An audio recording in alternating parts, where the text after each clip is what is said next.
Greatest integer function, ठीक है। इसको ऐसे लिखा जाता है f x is equal to big bracket के अंदर में एक्स को लिख देता है, ठीक है।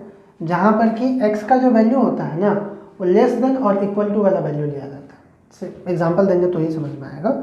मानते हैं कि एक फंक्शन हमारे पास ऐसे दिया हुआ है, ये एग्जाम्पल है, f x is equal to दिया हुआ है एक्स, ये मोड ये इस तरीके से बिग ब्रैकेट में बंद है, जहाँ पर कि जो एक्स का वैल्यू है वो क्या कर रहा है, 0 से ले करके 2 के बीच में लाई करता है। यानी कि एक्स का वैल्यू 0 के इक्वल या फिर 0 से बड़ा है लेकिन 2 से छोटा है, ठीक है। तब एफ एक्स का वैल्यू क्या होगा, ठीक। तो एफ एक्स का वैल्यू जो है हमारा 0 होगा। जो लेस देन और इक्वल टू वाला वैल्यू होता है ना, यानी कि 0 जो है जिससे बड़ा या फिर जिसके बराबर हो सकता है, उस वैल्यू को हम लोग यहाँ पे लेते हैं। मतलब कि ऐसा वैल्यू जो कि x से छोटा या फिर x के इक्वल हो, लेस देन और इक्वल टू। ध्यान से देखिए, लेस देन और इक्वल टू। तो जिस भी वैल्यू के x लेस होता है या फिर x इक्वल होता है, उस वैल्यू को ही हम लोग यहाँ पे लेते हैं। तो जो एफ एक्स है ये हमारा 0 है, तो ये फंक्शन हो गया हमारा ग्रेटेस्ट इंटीजर फंक्शन। इस तरीके से एक और एग्जांपल दे रहे हैं, ये अलग हो गया, ये अलग है ना। तो एफ एक्स बराबर हमारे पास उसी तरीके से है, बिग ब्रैकेट में एक्स रखा हुआ है, और यहाँ पर जो एक्स का वैल्यू है वो इस तरीके से दे दिया कि -1 less than equal to x which is less than 0, ऐसा कर दिया, ठीक है।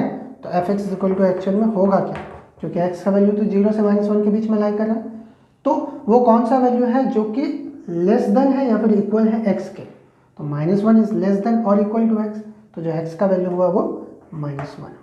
इसको हम लोग कहते हैं ग्रेटेस्ट इंटीजर फंक्शन, ठीक है।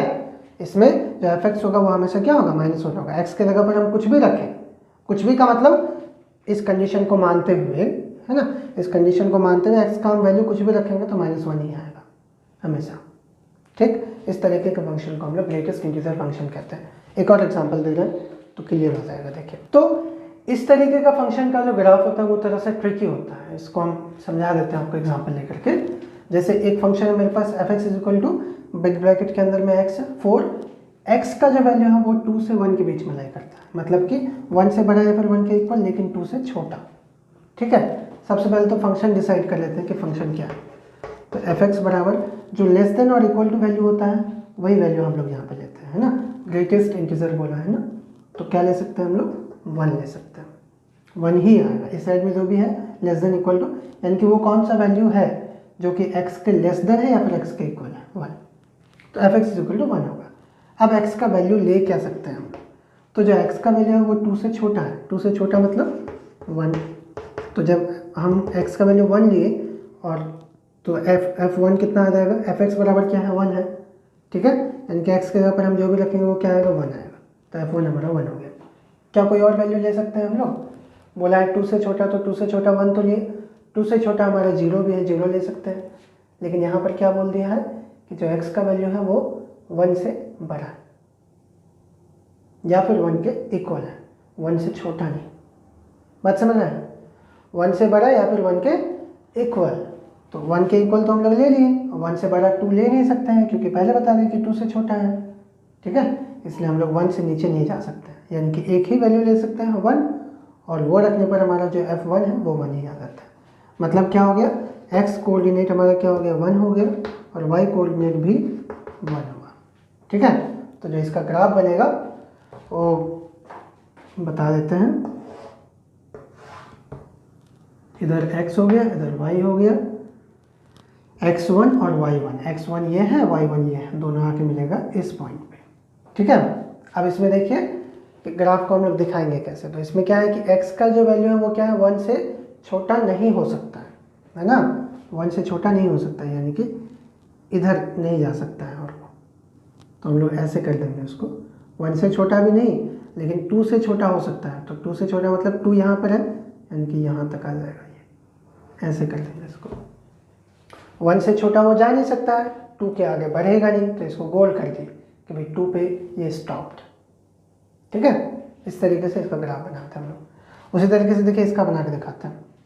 तो जैसे यहाँ पर पहले तो फंक्शन डिसाइड कर लेते हैं, एफ एक्स बराबर क्या हो जाएगा, जो less than equal to value है 2, यानी कि fx बराबर 2 हो गया, 2 ही आएगा।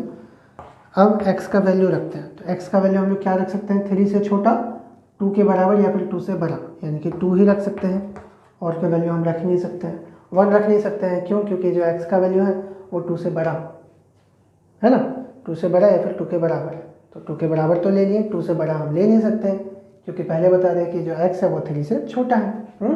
यानी कि एक ही वैल्यू होगा, f2 बराबर 2।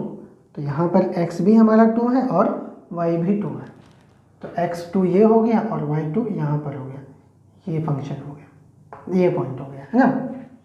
अब उसको ग्राफिकली हम लोग कैसे दिखाएंगे, तो जो x का वैल्यू है वो क्या हो रहा है, 3 से छोटा हो रहा है, लेकिन 2 से बड़ा हो रहा है, तो 2 के पहले ये जा नहीं सकता है, 2 से छोटा तो वैल्यू हम ले नहीं सकते हैं इधर, यानी कि 2 के पहले जाएगा नहीं, लेकिन 2 से बड़ा है तो 2 से बड़ा 3 तक जा सकता है, ये 3 हमारा यहाँ पर है, सपोज कर लीजिए 3 तक जा सकता है, लेकिन 3 फिर इंक्लूड नहीं कर सकता है, क्योंकि बता दें कि 3 से छोटा ही वैल्यू है, तो उसको हम लोग गोल कर लेंगे ऐसे, ठीक है ना। ये समझ में आ रहा है ना, यहाँ 3 है, यहाँ 2 है, यहाँ 1 है, सब बेसिक चीज़ है।